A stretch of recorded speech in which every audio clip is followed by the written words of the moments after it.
Hola, muy buenas noches. Es un gusto estar con ustedes después de haberles presentado las noticias, estar aquí en el set de Honduras Opina, un distinguido abogado, un profesional del derecho, ex fiscal en el Ministerio Público, que por cierto estuvo bastante tiempo en aquella huelga de hambre en los bajos del Congreso Nacional de la República. Hoy bien acompañado, abogado, siempre su esposa lo acompaña, siempre cuando viene a la... Sí. Así, eso es...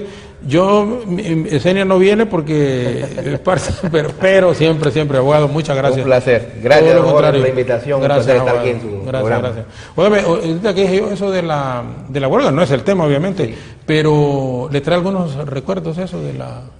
Yo creo que la historia nos ha dado la razón. El abogado Harry Dixon, disculpe, sí, creo que ni había, perdóneme sí, realmente, disculpe, abogado. Sí, no, gracias a usted. Yo creo que la huelga... A 10 años de la huelga que vamos a cumplir ahorita el 7 de abril, lo que nos dice es que teníamos razón. Mucha gente nos apoyó, pero también mucha gente nos criticó. Nosotros en aquel tiempo decíamos que venían tiempos difíciles, que el Estado de Derecho comenzaba en un proceso acelerado de destrucción, lo que era la violación a la Constitución, lo que era la no presentación de casos de corrupción en los tribunales, lo que era la politización del sistema de administración de justicia, específicamente lo que era el Ministerio Público, porque era lo que nosotros conocíamos como fiscales del Ministerio Público. Nosotros teníamos 10 años de estar en una lucha constante de querer de querer llevar a los primeros corruptos a la cárcel, porque ya habíamos presentado bastantes acusaciones y requerimientos fiscales, y nos encontramos en ese conflicto histórico cuando entra la política de lleno al Ministerio Público, y ese contraste de posiciones nos lleva a nosotros a hacer varias manifestaciones, y la más radical que tomamos como asociación de fiscales fue irnos a una huelga de hambre. En aquel entonces, cuando se agravó la crisis, cuando vieron que la cosa no era tan sencilla, que los fiscales no íbamos a traer por unos cuantos días, sino que se fue alargando y más sectores fueron incorporándose a la lucha y a protestar y a exigir el desengavetamiento de casos de corrupción, y a exigir posteriormente, ante la negativa del fiscal general en aquel entonces, el abogado Leonidas Rosa Bautista, que por cierto hoy es nuestro representante en la OEA, sí, ¿verdad? Entonces, cuando se agravó la crisis, nosotros entendimos que esto de la corrupción no era algo pequeño, que esto era un monstruo, que era una cuestión de sistema, que era un sistema que venía creciendo y fortaleciéndose a través de muchos años. Pues todos aquellos que nos criticaron en su momento, porque creyeron que nosotros también hayamos entrado al juego político, hoy se dan cuenta que lo que decíamos hace 10 años teníamos razón. Hoy en día se destruyó el Estado de Derecho.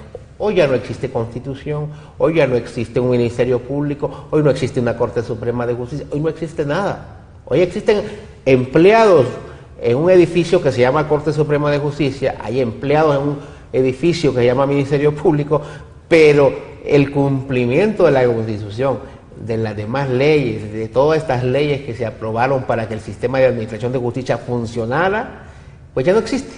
Hoy es el poder de las armas. Hoy, si usted tiene a las Fuerzas Armadas a su lado, si hoy tiene usted la policía a su lado, si hoy tiene al fiscal general a su lado y la Corte Suprema a su lado, las leyes no tienen ningún valor. Tienen valor para los que no tienen poder económico ni político. Pues hace 10 años nosotros, en aquella huelga de hambre, ¿cuántos fiscales? Del 7 de abril del 2008, lo decíamos. ¿Perdone? En aquella huelga que comenzó el 7 de abril del 2008, lo decíamos clarito, se está destruyendo el Estado de Derecho.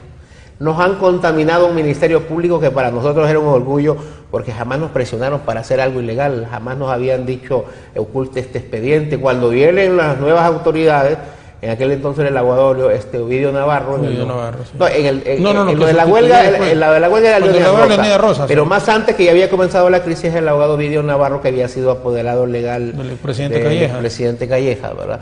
Sí. Y tuvimos razón. Hoy el Ministerio Público es una caricatura de lo que fue el Ministerio Público de hace 10 años, ¿verdad? Así que, pero bueno. Usted es un abogado, es decir, un fiscal de carrera. Fiscal de carrera, nosotros no entramos por política. Claro, no, yo sé. Y tú hace 10 años, en ese momento que hicieron la huelga, ¿cuánto tiempo tenía de estar en la fiscalía? Teníamos ya casi, creo que teníamos unos 8 años, 9 años de estar en el Ministerio Público.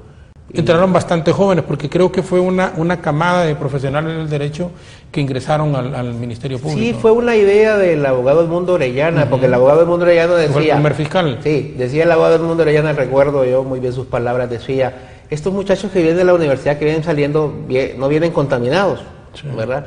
Si pongo abogados ya que ya han tenido experiencia en los tribunales, en casos, esos abogados están más maleados, están más contaminados de toda la corrupción del sistema. Entonces, contratemos muchachos jóvenes y a mi punto de vista funcionó. Sí. Funcionó porque Lo que pasa es que después politizaron el Ministerio Público, sí, pero se arrancó bien con el doctor Orellana Mercado. Transmitieron en aquel entonces del inicio ese principio de patriotismo. No solamente éramos fiscales por un sueldo, no, fiscales que en verdad creíamos que podíamos cambiar las cosas en Honduras. Yo me acuerdo que nosotros no teníamos ni horas extras, nosotros después de las 4 de la tarde no pensábamos ni llegar a la casa. Eran las 8, 10, 12 de la noche y nosotros trabajando en nuestras oficinas aquí en el Ministerio Público o en las regionales, y nunca pedimos un aumento salarial por horas extras porque creíamos que le estábamos dando ese plus a la sociedad. Todo eso se perdió. Hoy son empleados del Ministerio Público, hoy trabajan de 8 a 4 y hoy si un superior les da una orden ilegal, pues a cumplirla, y eso es lo que destruyó la institucionalidad en Honduras. Pero miren lo que nos hemos convertido hoy. Hoy tenemos a un presidente religiéndose ilegalmente, tenemos a un presidente robándose las elecciones, tenemos a un presidente que la mayoría de la población no lo quiere, tenemos una inestabilidad política, tenemos una crisis económica terrible, una economía que solo se sostiene en las remesas que están de nuestros compatriotas en Estados Unidos, con el gran riesgo que en septiembre termine el TPS y que nos regresen a 75,000 hondureños que están bajo esa condición en Estados Unidos. Eso es lo que produce cuando no se quiere respetar la ley, cuando el gobernante no quiere respetar la ley. La ley es simple y llanamente un contrato social, como decía en aquellos momentos del inicio de la Revolución Francesa, Juan Jacobo Rousseau decía, es un contrato social. Un contrato social entre todos los sectores de la sociedad que dicen, esta es la ley y todos debemos de respetarla. Y cuando una de las partes no la quiere respetar, pues comienza el conflicto. Sí, y por eso nosotros tenemos conflictos en Honduras todos los días. Ahora, ¿y cuándo le pica el gusanito de la política para entrar a la actividad política? Bueno, es mera coyuntura. Yo nunca pensé ser político, honestamente. Yo era fiscal del Ministerio Público. Me gustaba ser fiscal del Ministerio Público. Espiritualizábamos el hecho de ser fiscal del Ministerio Público porque considerábamos que nuestro trabajo aportaba mucho a la sociedad, combatir la delincuencia en todas sus manifestaciones. Pero cuando llega ese momento del 2004, cuando miramos a un fiscal general pidiendo el desistimiento, todos los casos de corrupción a favor de su ex cliente. ¿Que fue cuando llegó el abogado Navarro? Sí, ahí comenzó todo. En ese momento, ¿usted qué posición tenía ahí? Yo era presidente de la Asociación de Fiscales de Honduras. Pero dentro de la fiscalía... Era fiscal de delitos comunes. Okay. Era fiscal de delitos comunes. Entonces, para mí, ser político es una coyuntura, porque nosotros, en el 2009, cuando éramos fiscales todavía, se da el golpe de Estado, y yo recuerdo con mi esposa, un domingo, 28 de junio del 2009, yo le decía, bueno, ¿y qué hago yo como fiscal? Yo recordaba que... El día del golpe, el 28 Sí, el día del golpe en la mañana. Me quedo tranquilo, pues yo soy funcionario, yo soy un administrador de justicia, me quedo tranquilo, mañana llego tranquilo a mi trabajo, sigo mi vida tranquila como fiscal, recibiendo mi sueldo como fiscal al fin de mes, o cumplo con lo que me dijeron en mis tiempos de formación de fiscal. Los fiscales éramos los representantes de los intereses generales de la sociedad, guardianes del Estado de Derecho. Y yo dije, si yo me quedo así nomás, si yo no salgo a protestar, si yo me voy al Ministerio Público a cumplir únicamente con mi trabajo y me olvido de toda la legalidad, yo no soy fiscal del Ministerio Público. Seré un empleado más del sistema, pero no un verdadero representante de la sociedad hondureña. Entonces decidí salir a protestar y a las 7 de la mañana me fui yo al frente de la Casa Presidencial a protestar como cualquier ciudadano, a condenar la posición del Ministerio Público, en ese entonces el abogado Luis Alberto Rubí, que era el fiscal general, avalando un golpe de Estado, avalando toda la violación a la Constitución de la República. 5 meses después de eso, yo fui nuevamente despedido. Ya me habían despedido en el 2004 el abogado Guido Navarro, había regresado con una sentencia de la Corte en el 2005, pues en el 2009 vuelven y me vuelven a despedir, ¿verdad? Pero yo no me arrepiento. Y ahí es donde creo que comienza ya ese proceso de involucrarme más en la política, porque después vendría la fundación del Partido Libre, después de pertenecer al Frente Nacional de Resistencia Popular, que soy fundador, porque fuimos los que iniciamos el Frente. Entonces comienza ya la idea, el planteamiento de fundar un partido que es libre, y nos convertimos en fundadores del Partido Libre, y ahí entramos nosotros ya de lleno a lo que es la política electoral. ¿Cuáles son las complicaciones, perdón abogado, cuáles son las complicaciones que enfrentan ustedes? Porque yo le digo, en el caso de los periodistas hay gente que dice es una profesión peligrosa, pero todas las profesiones son peligrosas, todas son peligrosas, honestamente.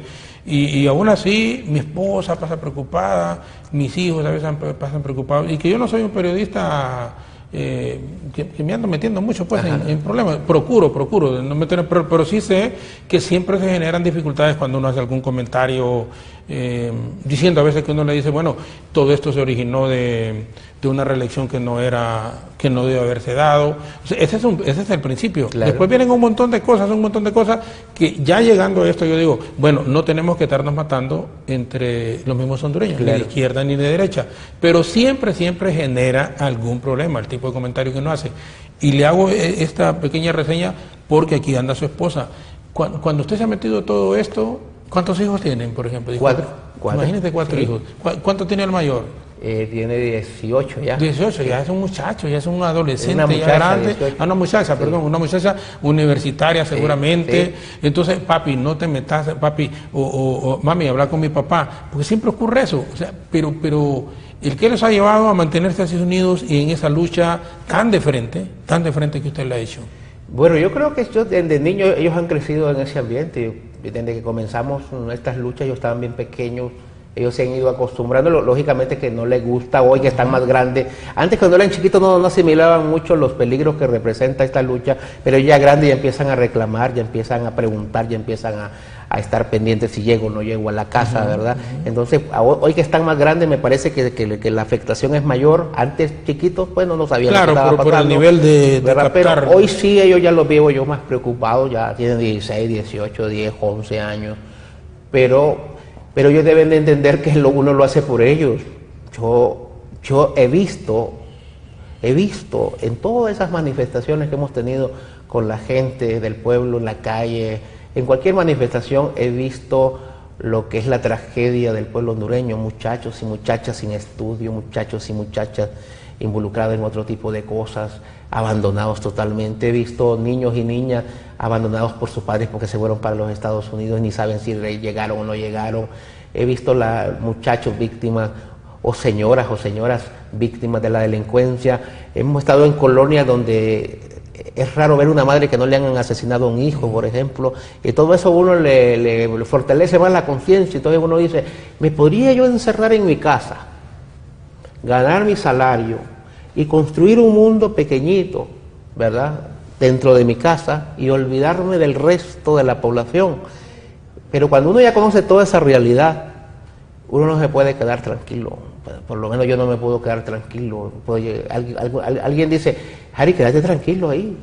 Ya. Me acuerdo cuando me despidieron una vez y me reintegraron en el Ministerio Público, me decían los compañeros, Harry, ya aprendiste la lección, ¿verdad? Quédate tranquilo, mira que tenés que mantener una familia.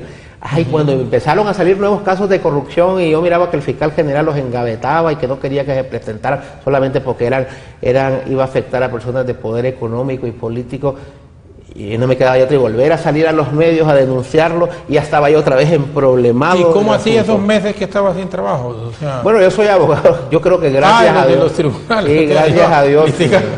Dios no desampara a nadie, ¿verdad? Gracias a Dios siempre nos ha dado para vivir. ¿Su esposa es abogada, no? También es abogada, sí. Entonces, ahí hemos estado. Yo siempre le digo a los compañeros fiscales, a los jueces que los conocí, un puesto de trabajo no vale el sufrimiento de todo un pueblo. A veces hay fiscales que acusan a un pobre señor o a una pobre señora simplemente porque lo capturó la policía, y aunque no tengan ni una prueba en sus manos, pero como es la orden, los presentan en los tribunales y le destruyen la vida a una familia solamente porque no quieren perder su puesto de trabajo. Muchas veces el fiscal o el juez mira que sus superiores están cometiendo actos de corrupción, pero lo primero que se les viene en mente es: voy a perder mi trabajo. Entonces lo que hacen es cometer actos ilegales y destruyen no la vida de una persona, sino la vida de miles de personas aquí en Honduras. Entonces yo por lo menos tengo el orgullo de decir: nunca me presté a cumplir órdenes ilegales por un puesto de trabajo. 2 veces lo perdí. Y no ganaba para el medio, no ganaba poco. Y arriesgué a mi familia, el alimento de mi familia, pero hoy me siento orgulloso. Yo digo, no, valió la pena decirle al fiscal general: señor, usted está equivocado, usted está violando la ley, usted no está haciendo las cosas correctas, y aquí estoy, no me he muerto de hambre, y ahí estoy con mi familia. Y ahora en política se presenta un montón de oportunidades. Antes de que entremos, disculpe, abogado, la política, claro. En algún momento, porque sí ocurre, insisto, por las posiciones, hubo en donde ha arriesgado su vida, en donde ha sentido, por ejemplo, que lo andan siguiendo, o que no quiero que me profundice, claro, porque a veces tampoco la intención es venir a decirle, miren, no se sigue exponiendo, no, claro. Sino que cuando son figuras públicas así como usted y que han arriesgado tanto yo creo que también es importante hacerle ver a la gente, a nuestros amigos televidentes, en este caso ahorita, que las luchas cuestan, es decir, que la dignidad vale mucho y que a veces sobre un trabajo, sobre cualquier asunto, están los principios y que esos principios muchas veces se exponen. Claro. La vida suya, de su esposa, de sus hijos, 4 hijos, los que ya tenemos hijos, los que tenemos nietos, nos damos cuenta que tenemos a alguien por quien luchar y por quien dejarles una mejor Honduras que la que estamos viviendo. Bueno, amenazas a muerte siempre han existido. Lo que pasa es que yo yo soy muy cristiano, yo siempre le dejo las cosas a Dios. Mucha gente, cualquier amenaza que tiene, viene y pone denuncias por todos lados, ¿verdad? Pero en mi caso jamás lo he querido hacer porque a veces uno dice, si hay alguien que tiene intenciones malsanas contra la vida, y uno lo va a hacer aunque uno ponga una denuncia. Y me baso yo en todo ese montón de gente, luchadores sociales que logran medidas cautelares ante la Comisión Interamericana de Derechos Humanos y terminan asesinados siempre, ¿verdad? De nada les sirven las medidas cautelares, de nada les sirve andar en los medios de comunicación cuando hay un poder maligno que quiere acabar con la vida de ellos, lo hacen, pues. Entonces uno se encomienda a Dios y le dice: Señor, protégeme, yo no ando en nada malo. En todos estos años de lucha, jamás a Harry Dixon se le ha involucrado en un acto de corrupción. Siempre lo he hecho porque sueño que las cosas pueden cambiar en Honduras. No, a veces no lo hago ni por una ideología, porque yo digo que en Honduras no hemos superado el tema más importante, que es el tema de la corrupción, para empezar a debatir cuál es el método más idóneo para llegar a desarrollar este país, para entrar a ese proceso o ese debate de izquierda o derecha. Yo digo, si no hemos resuelto el problema de la corrupción, a veces parece estéril entrar en ese proceso de debate si es mejor la izquierda o si es mejor la derecha, porque yo digo, aquí hemos vivido en un sistema de corrupción, por todos lados uno mira corrupción. Yo que he estado buscando soluciones y buscando que nos ayuden de muchas organizaciones, nos hemos encontrado con organizaciones donde hay corrupción, organismos internacionales donde hay corrupción, gente del gobierno donde hay corrupción, gente religiosa donde hay corrupción. Entonces uno dice, aquí el problema no es tanto de la ideología en Honduras, el problema de la corrupción. Si no se resuelve o no se disminuye la corrupción en Honduras, difícilmente vamos a salir de la situación en que encuentra este país. ¿Y cómo en este instante, en la forma en cómo nos encontramos en este momento, en su concepto, qué se puede? Porque ya la gente, más de 30 muertos, más de 30 muertos, sí. Unos 34 aproximadamente, 3 policías oficialmente, pero uno que le sacaron el ojo el fin de semana. Yo creo que, y lo digo así, ustedes están conscientes en que estos policías, estos militares vienen de los estratos sociales más bajos también. Entonces ahí es donde yo digo, nos estamos confrontando y verdaderamente no debe de ser ese el objetivo, el propósito. Pero como abogado podemos salir de esta encrucijada en que estamos en este momento. Bueno, tenemos un gran problema porque aquí nadie cree en nadie, porque todos han fallado a todos. Uno se va hacia atrás en el tiempo Y uno dice, cuando había un conflicto aquí, llamábamos nosotros a un guía espiritual, al cardenal Rodríguez, para poner un ejemplo, o a otro líder religioso, para que sirviera de árbitro y resolver el conflicto. Hoy ni eso tenemos. Hoy los líderes religiosos, en algunos casos, se acoplan a uno de los lados y entran en el proceso de conflicto. Vemos a una comunidad internacional que podría ser, pero muy acomodada. No les importa lo que puede pasar en este país. Y avalan todo lo que es corrupción, avalan todo lo que puede ser ilegal y se van tranquilamente para sus países. Y dejan este desastre aquí. Entonces habrá que buscarle otra forma, porque aquí nadie cree en nadie. Aquí se llama a alguien al diálogo, por ejemplo, el diálogo que el señor presidente está pidiendo, y uno dice, pero ¿qué voy a dialogar con ese señor si me acaba de robar las elecciones, si nos acaba de asesinar a 34 personas? ¿Qué vamos a dialogar con ese señor? Además, ha estado engañándonos a nosotros cada vez que puede. Yo recuerdo las famosas reformas electorales, nos tuvieron engañados durante 4 años. Al final, el presidente del Congreso Nacional, don Mauricio Oliva Herrera, cuando se le preguntó 1 o 2 semanas antes de las elecciones, ¿iban a haber reforma? Y él decía así soberbiamente, no van a haber, no, porque nosotros tenemos el ejército, tenemos a la policía, tenemos al Ministerio Público y a la Corte, y si ustedes protestan, le vamos a lanzar gas, y si el gas no les funciona, pues les vamos a disparar y los vamos a asesinar. Entonces, en ese escenario, ¿cómo dialogamos? Yo estoy de acuerdo con el diálogo, pero ¿qué vamos a dialogar? ¿Con quién vamos a dialogar y bajo qué condiciones vamos a dialogar en este país? Entonces, si no hay una sinceridad, si no hay un arrepentimiento y si no hay un desprendimiento de los que hoy gobiernan este país, es bien difícil.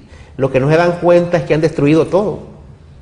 ¿Quién puede corrompieron hasta los líderes religiosos? Es una cuestión increíble. ¿Quién puede ser un interlocutor válido en este momento de nuestro país nacional? Yo creo que en primer lugar habría que buscar a alguien en el mundo con alta honorabilidad. ¿Usted dice fuera? Sí, de afuera. Aquí no se puede. No, aquí no. Aquí lastimosamente la gente ni se puede ver. Algo que habíamos empezado a superar en el 2009. El 2009, el golpe de Estado provocó una ruptura y una división de la sociedad hondureña. No se podían ver ni golpeados ni golpistas. Y uno iba a los foros, me acuerdo, y a darse más zeta con el golpista, y el golpista contra uno. Y no se podía, y hacía una polaridad. En este tiempo que ha pasado del golpe de Estado, se suavizó todo y uno ya empezaba a conversar con ellos, empezaba a dialogar con ellos, ¿verdad? La sociedad empezó a ablandar sus posiciones, pero no cambió nada del 2009 para acá, no aprendimos la lección. Hoy en día, otra vez la sociedad dividida, otra vez la sociedad insultándose, otra vez los militares asesinando personas, la gente defendiéndose en la calle, porque tampoco es que si le lanzan balas y gas lacrimógeno es que se van a quedar tranquilos, y empiezan las confrontaciones, y el insulto de aquí, el insulto de allá. Es bien difícil la situación que está viviendo el país. Lo hayamos medio superado, pero ante la ilegalidad, ante la imposición, ante la fuerza, yo no veo que otra cosa puede pasar. Pueden haber interlocutores internacionales, pero aquí es donde la comunidad internacional debe actuar. La comunidad internacional en Honduras ha sido demasiado tolerante. Yo les dije, en el 2009, creyeron que con las elecciones del 2009, en el marco de un golpe de Estado, el problema del golpe de Estado se había arreglado. Vamos a 9 años del golpe. A 9 años del golpe. O a 10 años del golpe, creo. No, 9 años del golpe. Sí, 9. Y la situación está igual o peor. ¿Y qué trae toda esta inestabilidad? Subdesarrollo, más hambre, más desempleo, más todo lo malo que queremos, que los hondureños queremos salir de ello. Entonces, aquí no estamos pensando como patriotas. Yo me acuerdo en la madrugada del 27 de noviembre, cuando no querían dar los resultados electorales, cuando había una presión de la OEA para que el señor presidente del Tribunal Supremo Electoral, David Matamoros Baxson, diera los resultados. Yo recuerdo que un medio de comunicación me entrevistó en vivo y yo les decía, no involucren al pueblo hondureño en una crisis más, porque yo recuerdo, porque yo estuve inmerso en esa crisis. No vuelvan a dividir la sociedad hondureña, entreguen el poder, perdieron las elecciones, entreguen el poder y dentro de 4 años, si ese planteamiento del ingeniero Salvador Narrala en el marco de una alianza no funcionó, pues ustedes tendrán oportunidad de regresar al poder o otro partido, pero no involucren al pueblo hondureño en una crisis más, porque yo sabía que si se robaban estas elecciones iban a haber muertos, iba a haber todo lo que está pasando. Yo decía, volver otra vez al 2009, volver a ver a un muchacho, a una muchacha con un disparo en la cabeza, y desafortunadamente no hicieron caso, se fueron por el lado de la ilegalidad, se fueron por el lado de las armas, se fueron por el lado de la violencia, y hoy utilizan a un montón de medios de comunicación que ellos les pagan para hacer ver que los violentos son los que están en la protesta, cuando aquí a quien se debería castigar es al que produjo la crisis, no a la víctima de la crisis. La víctima de la crisis es la que anda en la calle. Y no solo el que anda en la calle, el que no sale de su casa, el que tiene un negocito, el que va a su trabajo y que lo va a perder si esto se viene de abajo. O sea, tantas víctimas que hay. Vamos a ir, abogado, a una pausa, son las 9:31 minutos. Alan, regresaremos. El abogado aquí, ¿quién puede ser un interlocutor internacional válido? Y nos va a hablar también de la conformación del nuevo Congreso Nacional. 61 diputados el Partido Nacional, Libre 30 diputados, Partido Liberal 26, PINU 4, Alianza Patriótica 4, DC 1, el PAC 1 y Unificación Democrática 1 diputado, para ser un total de 128, pero el 21 tienen que ir los nuevos, incluido el abogado, al Congreso Nacional, sesión preparatoria, el 23, elección de Junta Directiva Provisional, el 25 en propiedad y a juramentar al nuevo presidente. ¿Quiénes pueden ser? Vamos a conversar con él cuando regresemos, gracias a las personas que nos están viendo en varias ciudades de los Estados Unidos con nuestra señal internacional, con nuestra señal de satélite, en Canadá, en España, en Sudamérica, en donde tenemos muchos compatriotas que se han ido por diversas razones y otra gente que siempre nos ve ahí. Les agradecemos enormemente. Vamos a hacer una breve pausa y regresamos con el abogado Harry Dixon.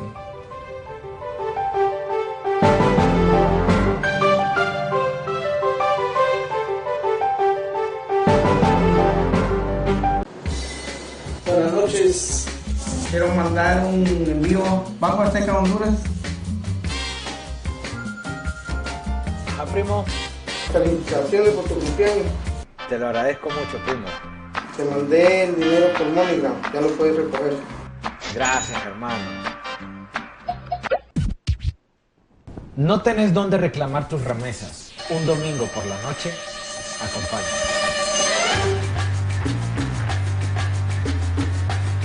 Recuerda reclamar tus remesas de MoneyGram en Banco Azteca, incluso en las agencias ubicadas dentro de tiendas Electra a nivel nacional, de 8 a 8, los 365 días del año.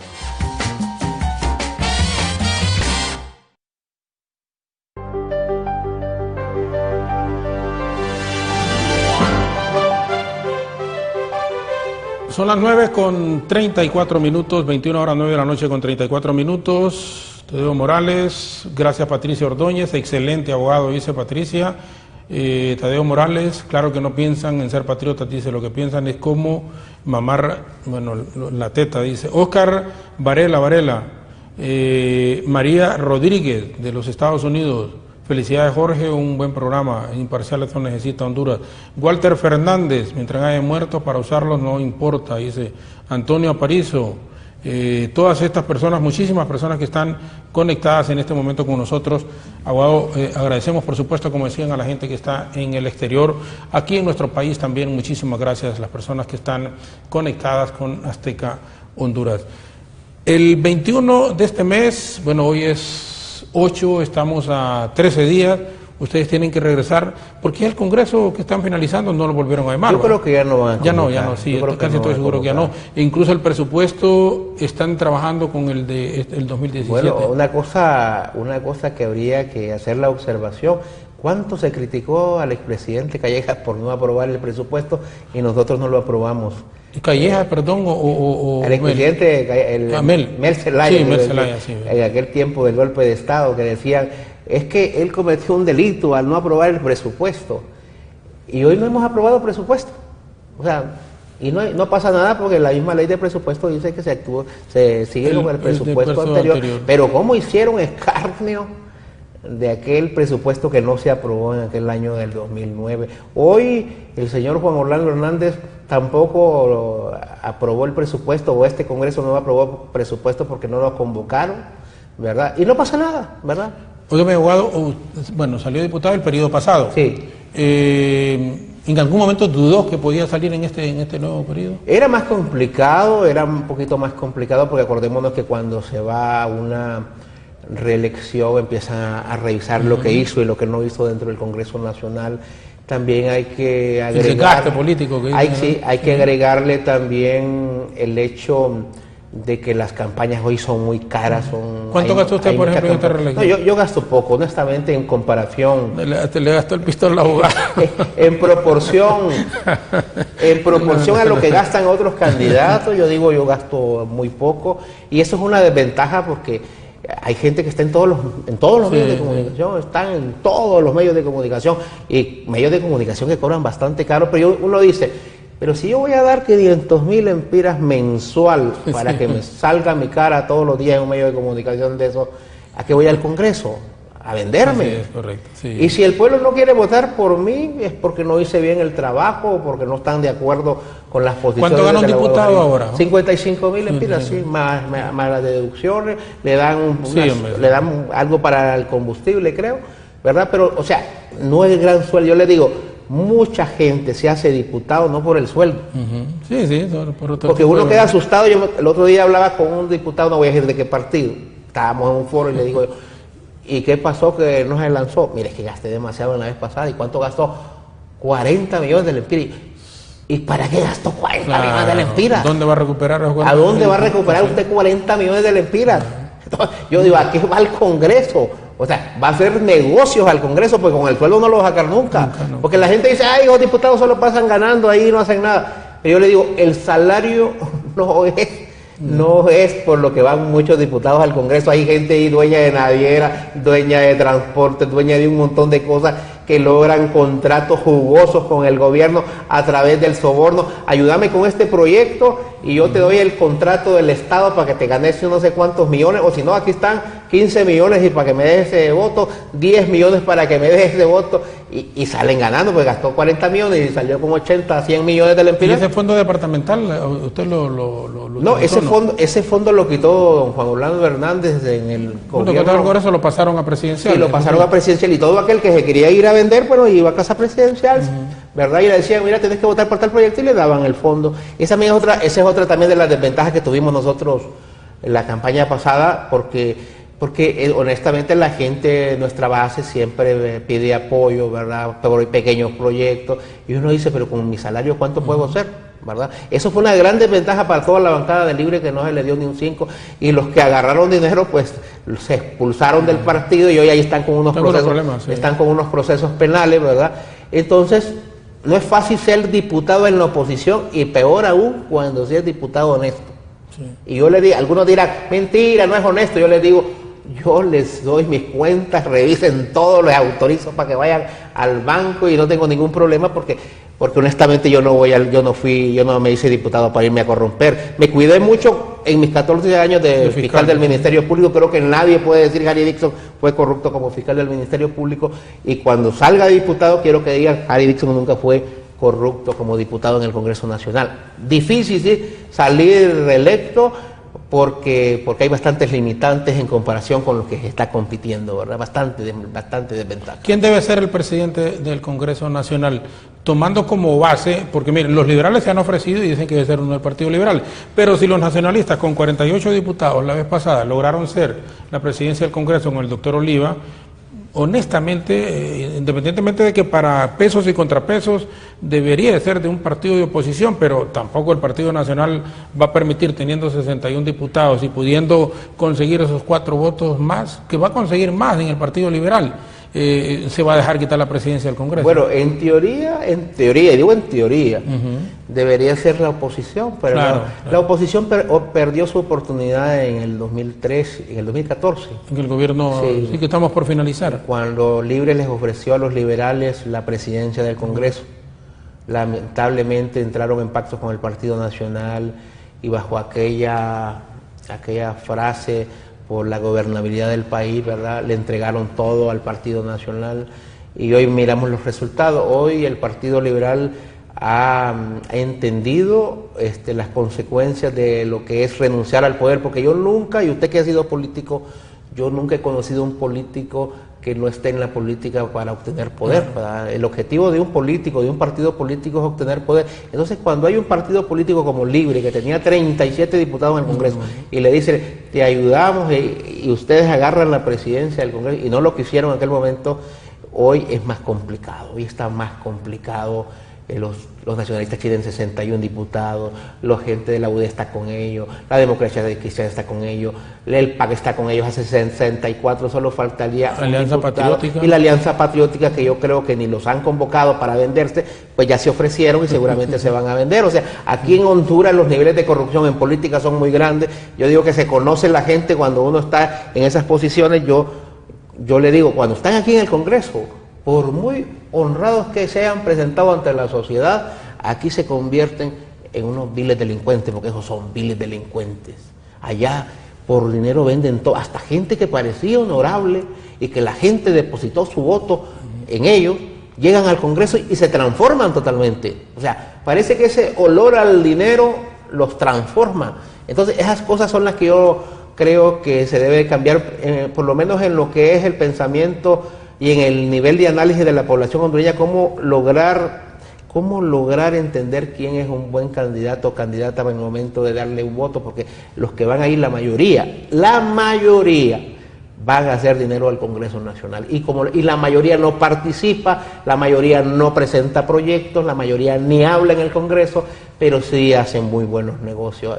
Pero fíjese qué cosa, muchos de esos que no ni hablan ni presentan proyectos y que se venden todos los años en el Congreso salen reelectos y son los más votados de sus departamentos.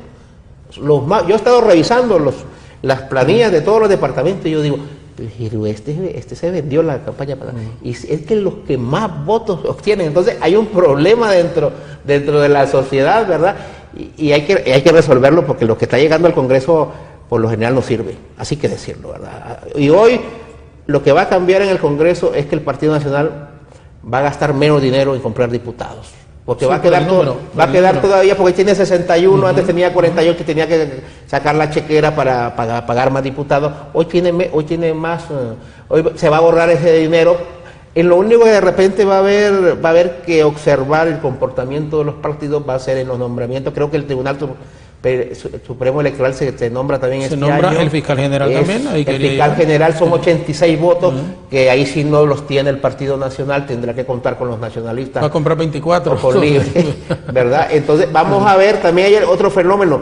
Los diputados liberales irán a obedecer los lineamientos de su partido, los lineamientos de su presidente, que es el señor Luis Zelaya, candidato presidencial, o van a dejar nuevamente en ridículo a Luis Zelaya como dejaron en ridículo hace unos años a don Mauricio Villeda, cuando don Mauricio Villeda decía que sus diputados se mantenían firmes y al final se vendieron al Partido Nacional. Abogado, yo cuando escucho, yo fui 3 periodos diputado suplente, uno incorporado, recuerdo era en el gobierno del presidente Reina, cuando era presidente del Congreso del ingeniero Carlos Flores, y después fui 2 periodos más, o sea, fui 12 años. Ganábamos 3.000 empiras los diputados suplentes y cuando estuve propietario ganábamos 6.000 mensuales. Pero yo escucho ahora que dice, le dieron $500,000, le dieron 300.000, y yo se lo juro por Dios, y aquí en Telegámara, por Dios, por mi mujer, por mis hijos y por mis nietos. Yo que nunca recibí nunca vi un peso, y se lo juro aquí ante la cámara, que nunca vi un peso partido por la mitad, pero partido por la mitad de esas cantidades que hablan ahora. Hoy son cantidades mucho más de lo que usted piensa. Solo por la policía militar, y se lo digo ahí a la gente que critica todo y que condena y que no le gusta lo que uno dice, porque aquí hay que quedarse callado para ser el héroe. Solo para la policía militar daban 6 millones de lempiras. ¿Por diputado? Por diputado, 6 millones de lempiras para conseguir los votos. Por la Corte Suprema de Justicia comenzaron a dar 15 millones de lempiras.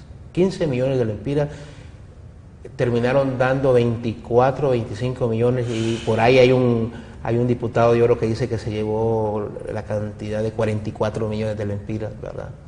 Pero eso eran datos reales. Esas cantidades, ¿y cómo, o sea, no se la van a poner en una cuenta? No, se lo daban en efectivo. No, es como la mafia siciliana, sí, no, eso no es nada de que se lo van a meter en una cuenta, porque si se lo meten en una cuenta, imaginen un diputado que gana 55.000 lempiras y le salen 12 millones en el Banco Atlántico o en cualquier banco del país, ¿verdad? Entonces, lógicamente que lo van a detectar. No, esto es efectivo. Y esto es porque yo honestamente hoy he comprendido, después de tantos años en lucha en el Ministerio Público, en la política, en las organizaciones populares, que hoy nosotros estamos dirigidos por una banda de delincuentes del crimen organizado. Están muy bien organizados y todos lo hacen como lo hace una banda del crimen organizado, y los que se venden son parte de eso. Yo, por ejemplo, yo no creo que a estos diputados que fueron denunciados por la MASI, que fueron acusados por la MASI, logren condenarlos. Yo creo que en audiencia inicial se termina todo, porque ¿qué pasa? Si logran condenar a estos diputados, tendrían que meter presos o procesar a los que les dieron el dinero, y es obvio quién les dio el dinero. Ok, pero esos diputados, por ejemplo, se hablan de 240.000 lempiras. Porque eso fue lo que se encontró, esas fueron las pruebas, pero fue porque lo recibieron a través de una ONG. Esos son, como dicen, pequeñeces. Pero el dinero de la Policía Militar, el dinero de la Corte Suprema de Justicia fue en efectivo. Y yo creo que jamás volverán a dar dinero a través de una ONG, porque se deja mucha huella. Hoy seguirán dando dinero como cualquier mafia. O sea, ese es el Congreso Nacional que tenemos, y esos son los diputados que la gente vota masivamente cada 4 años. ¿Por qué? Porque esos diputados tienen una capacidad para montar campañas electorales increíble, que no la tiene ni usted ni yo la tengo, porque eso salen en todos los medios de comunicación, y las horas que sean necesarias, regalan todo lo que se les antoja, porque son los poderosos de cada departamento. De hecho, muchos diputados que llegaron pobres, o por lo menos llegaron de clase media, porque los pobres difícilmente llegan al Congreso, llegaron de clase media, hoy son los hombres y las mujeres más ricas de cada departamento. ¿Fue un diputado en general de los 128 de los que usted trató y conoció en estos 4 años que le merezca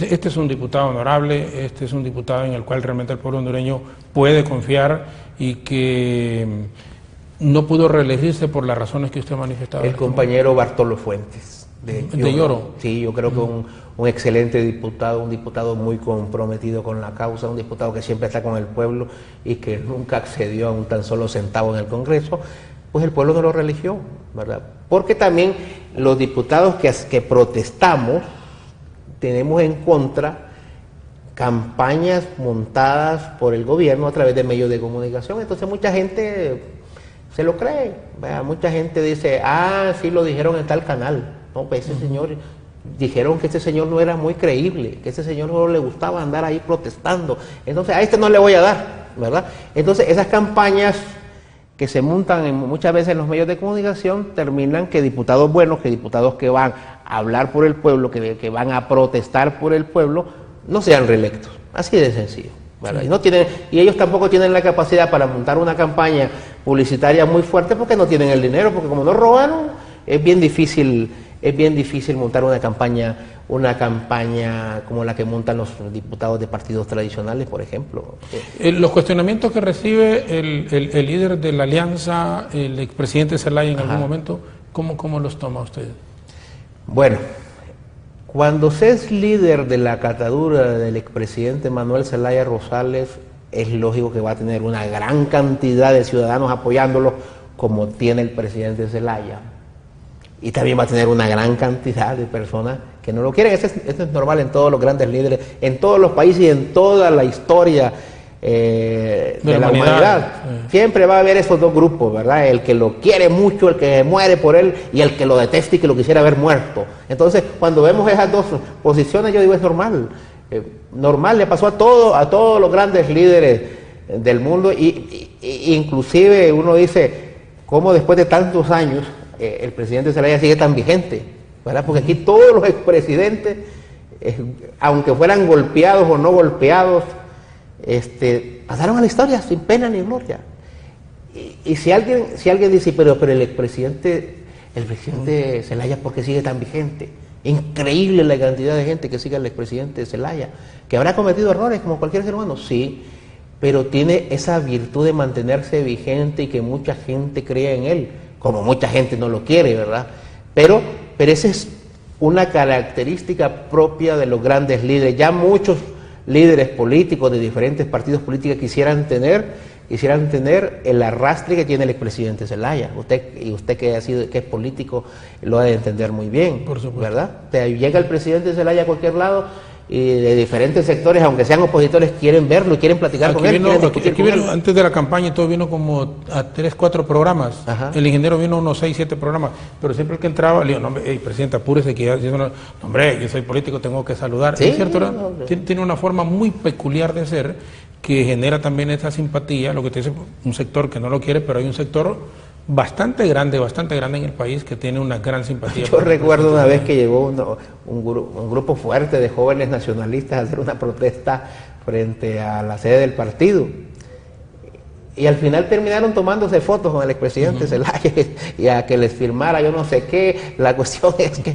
el impacto que creyó don Juan Orlando Hernández que iba a causar no fue salió al revés, porque eso es la característica de un líder carismático como es el expresidente Zelaya, y que se ha atrevido a muchas cosas, por ejemplo a rebelarse a un sistema establecido en Honduras. Aquí solo era Partido Nacional y Partido Liberal, y aquí paraban de contar, aquí los partidos chiquitos no pasaban de 3.000 votos como no pasan ahora, y viene el expresidente Zelaya, se les revela, le dan golpe de estado y piensan que ya se murió políticamente, regresa y crea un gran partido que hoy es uno de los partidos más grandes de Honduras, que ya ha ganado 2 veces las elecciones y que las 2 veces las han robado, y que sigue en la protesta y que sigue vigente. O sea, no es cualquiera, así que vamos a seguir teniendo al expresidente Zelaya por a rato, creo yo. Estos últimos 7 minutos quisiera consultarle, ¿quién debe ser el mediador entonces internacional en esta situación que estamos viviendo en el país? Bueno, en primer lugar yo creo que hay que establecer qué es lo que vamos a dialogar. Si vamos a ir a dialogar cosas superfluas, cosas de menor importancia, yo creo que no importa. Bueno, pero no podemos dialogar que hayan nuevas elecciones, porque honestamente ya el tribunal lo dijo amañado, no amañado, un tribunal que dejó mucho que desear en este proceso, pero con un reconocimiento internacional de la mayoría de los países. Entonces, un diálogo teniendo como base que el presidente actual es el presidente que tiene que estar esos 4 años Pero ¿qué vamos a dialogar si hay cualquier cantidad de gente en la calle, y no en la calle porque hay muchas que no sale, que dicen que no quiere ser presidente y que le robaron sus elecciones, y que si las elecciones que eran la última válvula de escape de esta sociedad también se las roban? Aquí vamos a ir a otro proceso electoral. Fuimos al de 2013, muy bien, nos la robaron, no protestamos, hicimos todo lo que dijeran pacíficamente, presentamos los recursos, fuimos al Ministerio Público, fuimos a la Corte y al final no resolvieron nada. Pues todavía venimos y organizamos una gran alianza, ¿verdad? Y esta vez sí, vamos otra vez a las elecciones. Don Matamoros Baxon a las 1 de la mañana dice que el ingeniero Salvador Narral la va ganando por 5 puntos porcentuales con más de 110,000 votos arriba. Y un día después se cae el sistema y ya nosotros ya no somos los ganadores, nosotros somos los perdedores. Entonces, ¿qué vamos a dialogar? Vamos a dialogar que el próximo proceso electoral no se va a caer el sistema, por ejemplo. Porque se tienen que hacer reformas, pues, por ejemplo, una segunda vuelta, puede ser una cuestión de diálogo, cambiar la forma de hacer la escogencia de los miembros del Tribunal Supremo Electoral, eso porque está politizado totalmente. Yo creo que habrá que sentarse, pero no con el que provoca la crisis, porque es como, yo siempre digo, es como que alguien se meta a su casa, le robe todo, le roba el televisor, le roba la cama, le roba los muebles, y a los 2 días, cuando usted está bien arrecho y que pone denuncia en todos lados, lo llama, mira, podemos dialogar. ¿Y usted qué le va a decir? Mira, espérame ahí que ya llego con la policía para meterte preso, porque es lo que puede dialogar. O sea, es bien complicado. Yo no digo que no se puede, que no hay solución, porque para todo hay solución, solamente para la muerte no hay solución, pero tendrá que ser condiciones muy claras, muy contundentes, y que sean de satisfacción de esos miles y miles de hondureños y hondureñas que no aceptan que le hayan robado su voluntad popular. O sea, no es una decisión de Mel Zelaya de narrarla, una decisión de los diputados. Yo creo que es una decisión que será tomando en cuenta la posición de mucha gente. Aparte viene que tendría que ser un interlocutor internacional, una persona con mucha honorabilidad, porque ahí hay algunos bárbaros que dicen que hay que traer a un expresidente de Colombia que produce. ¿Pero puede ser el expresidente Mujica, por ejemplo? Podría ser. Hay tanta gente honorable en el mundo que los aceptan ambos sectores. Tiene que ser una persona que los acepte ambos sectores. Ahí estamos de acuerdo. ¿Verdad? Y honorable, o por lo menos que tenga un prestigio de honorabilidad en el mundo. Habrá que buscar, pero como le digo, mientras no se defina qué es lo que vamos a dialogar, difícilmente vamos a llegar a un diálogo donde ya sabemos cuál va a ser el resultado, porque diálogos en Honduras han habido un montón y siempre han sido utilizados para calmar ánimos, para engañar a su oponente y para seguir en lo mismo, para cambiar todo, para que no cambie absolutamente nada, ¿verdad? Así que yo creo que ya han jugado demasiado con los hondureños. Entonces, el sector que apoya al señor Hernández en su fraude electoral, en toda la violación a la Constitución, que entienda que de esta parte lo que estamos es cansados, que se burlen de nosotros, que nos engañen y que se roben la esperanza de miles de compatriotas que aspiraban que otras cosas podían pasar en este proceso electoral. Abogado, en el Congreso va a votar, ¿se va a abstener de votar libre el partido como tal, o lo dejan en la libertad de poder hacerlo en la escogencia? Eso todavía vamos a discutirlo, lógicamente no vamos a apoyar a un candidato del Partido Nacional. Sí. Creo que podríamos apoyar, aunque eso es una decisión muy personal, a un candidato del Partido Liberal, aunque creo que hoy las condiciones son bastante adversas, ¿verdad? No creo que aunque hoy le volvamos a entregar la presidencia a los liberales, haya alguna oportunidad para que sean presidentes del Congreso. Creo que perdieron su oportunidad en el 2014, pero hay otro nivel de votación que es la mayoría calificada, que creo que podemos hacer un buen grupo, un buen bloque de oposición dentro del Congreso. Sobre todo ahí cuando se hagan la escogencia de los nuevos miembros del tribunal, exacto, del Procurador General de la República, que viene también, y del Fiscal General del Estado. O sea, hay muchas votaciones, que son 86 votos, sí, que yo creo que ahí sí se podría hacer un buen bloque de oposición para evitar que personas con poca moral, ética y muy plegadas al gobierno lleguen a estas instituciones administradoras de justicia. Abogado, tiene por favor un minuto, agradeciéndole de veras el que haya aceptado la invitación, que nos haya acompañado esta noche aquí a conversar. Bueno, en primer lugar, gracias por la invitación, Jorge, es un placer estar aquí por primera vez en este programa. También agradecer a la gente que nos está viendo y decirle al pueblo hondureño, independientemente de su color político, de su religión, de su ideología, no entren en conflictos con sus amigos y amigas, con sus vecinos por cuestiones políticas o ideológicas. Entiendan que la lucha hoy es por el poder, pero el poder no por el poder mismo, sino por el poder que se utiliza para ayudar a los demás. Pero la sociedad hondureña no debe andar en confrontación, tampoco estar apoyando a las fuerzas militares para denunciar a sus vecinos, a sus compañeros de trabajo, para que posteriormente los vayan a capturar o los vayan a asesinar. Yo creo que eso no ayuda en nada. Yo creo que es tiempo de que la sociedad entienda que esta lucha no es de los de abajo siguen igual, pobres. Es una lucha más arriba, donde hay gente que no quiere entregar el poder porque no quiere respetar la ley. Entonces hay que hacerlos respetar la ley. Y la protesta es inclusive hasta constitucional, pero no es constitucional asesinar personas por orden de alguien que se quiere quedar a la fuerza en el poder. Abogado, muchas gracias a usted. Todo lo contrario, gracias. El abogado Harry Tixon nos ha acompañado, diputado, ex fiscal, obviamente, es de la Fiscalía General de la República, diputado actual, y regresa también al nuevo Congreso Nacional a partir del 21, cuando se instalan en la Cámara Legislativa. Ha sido un enorme placer conversar con él, lo ha acompañado aquí su esposa. Por supuesto, un saludo a sus hijos, 4 son, me dijo, ¿no? 4 hijos, igual, 4 hijos, con la ventaja que le llevo que yo ya tengo nietos, ¿no? Pero ya no vamos a conocer ya, primero Dios. Muchas gracias, ha sido un enorme placer estar con ustedes. Repetición de este programa mañana a las 7 en punto, siempre aquí por Azteca Honduras.